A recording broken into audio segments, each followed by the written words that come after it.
So you want to measure love. Look at Jesus, and what do you find? You see a man who gave himself in order to redeem mankind from a life of sin, from the slavery of sin. So you cannot prove how much of a believer you are by how much you love God. A lot of people think, I'm a believer. How do you know I'm a believer? Because I love God very, very much. I do. I pray a lot.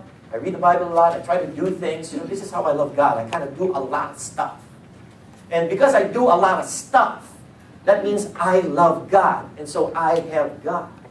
But then there are a lot of people who really don't do a lot of stuff. But if they don't do a lot of stuff, does that mean they don't love God?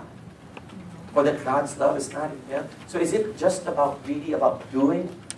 And that's kind of hard because, see, doing is kind of confusing because you can be doing good things at one time and then doing bad things at another.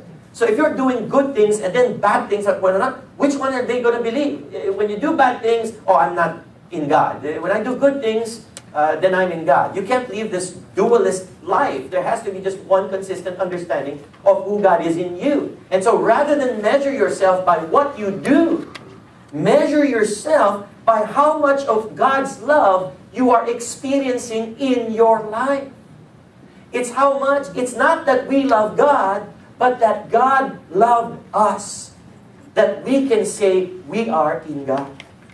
Amen? Some people try to earn God's favor by loving Him, by showing their love, their faithfulness, their loyalty. No. The ultimate measure of what a Christian is how much of God's love is in your heart right now. How much of God's love have you opened yourself up to? How much of Christ's sacrifice on the cross has transformed you? How much have you been transformed by this love of God? How much of His forgiveness has become a part of you and a part of who you are? And see, that's why the journey of faith begins with faith in the person and work of Jesus Christ. It's about Jesus.